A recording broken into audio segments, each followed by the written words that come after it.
Thank you. I want you to guess what's in this tin. Just throw your guesses out, whatever comes to mind. And yes, it's a trick question.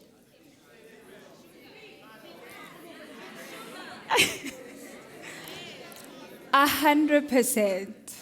So if you guessed that it's anything but coffee, you were correct.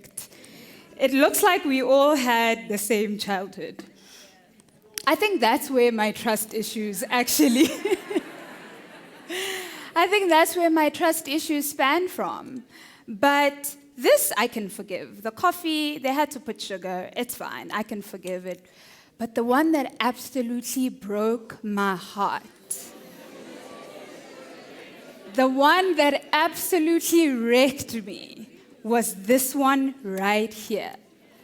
Imagine you'd come back from school, you'd put your bag down, you'd tiptoe, check the coast. Now, if you're wondering why you had to check the coast, it's because these were reserved for special guests and special occasions, and you were neither. So you had to steal them. There was no other way that you could have them. So you've done all this work, you've tiptoed, you've checked the coast, and then you try to make as very little noise as possible. Tea bags. Tea bags. Like, Gogo, why? Why? I really think she owes me so much money for therapy, because why wasn't anything ever what it seemed in our households? Anyway, this might all seem very random, but stick with me. It'll make sense in a little bit. So I worked in the PR and communications agency and industry, and I got the opportunity to run brands and campaigns for some of the biggest brands in the world. And after over a decade, I started itching for something I didn't quite yet have the language for. I had climbed the ranks, held titles such as head of PR, business unit director, and I'd sat through multiple strategies, all trying to answer the same question of, how do we stay on top of mind of the consumer? What AI stunt can we pull to outshine brand X or brand Y? All the while thinking, nobody cares, the world is literally burning. But after a while, I sat with a friend, and she was just listening to me vent about how tired I was of doing all of this fluffy, no-impact work, and insisting that my next gig had to mean more than just trying to convince yet another person to buy yet another product that they don't even need. After a while of listening to me, my friend turns to me and says, I think you should start a sustainability marketing agency. I go, huh? To me, sustainability was a whole bunch of stats and climate change jargon. To be honest, it was giving izinto zabelungu hashtag white people things. And that's just a term. That's just a term that us black people use when something sounds a little bit too fancy or out there for our liking. But I was intrigued. And the more I read and the more research I did, a meeting with a couple of experts in the field, I thought, no, man, I know this thing. I've lived this thing. I was raised by this thing. The coffee tin that now holds sugar, that was sustainability. The hand-me-down shoes from your cousin to you, that was sustainable fashion. The community garden that fed dozens, that was regenerative agriculture.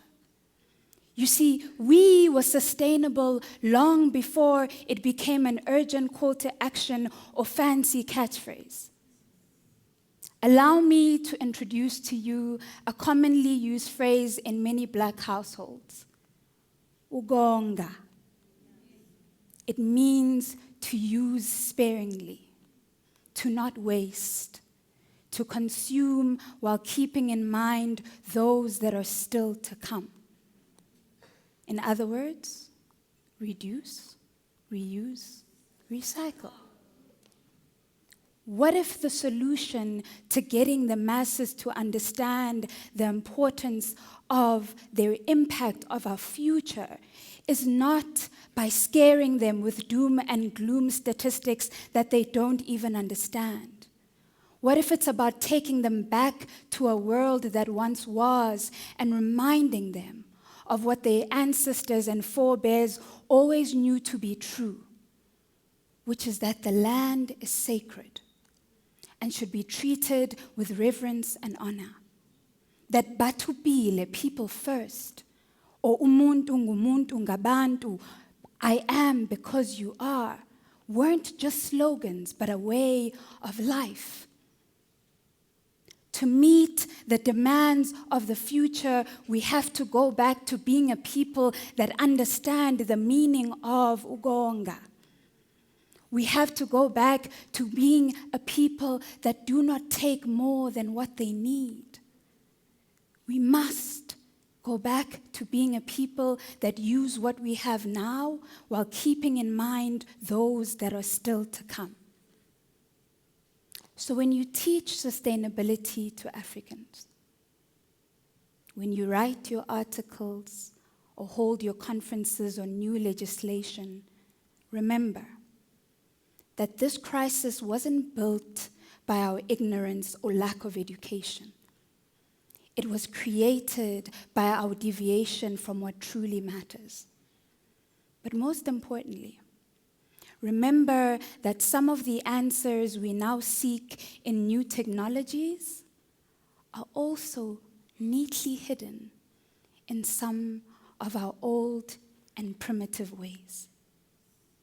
Concepts like Ukonga are a reminder that sometimes the future we are trying to build is best shaped by the wisdom of our past. Thank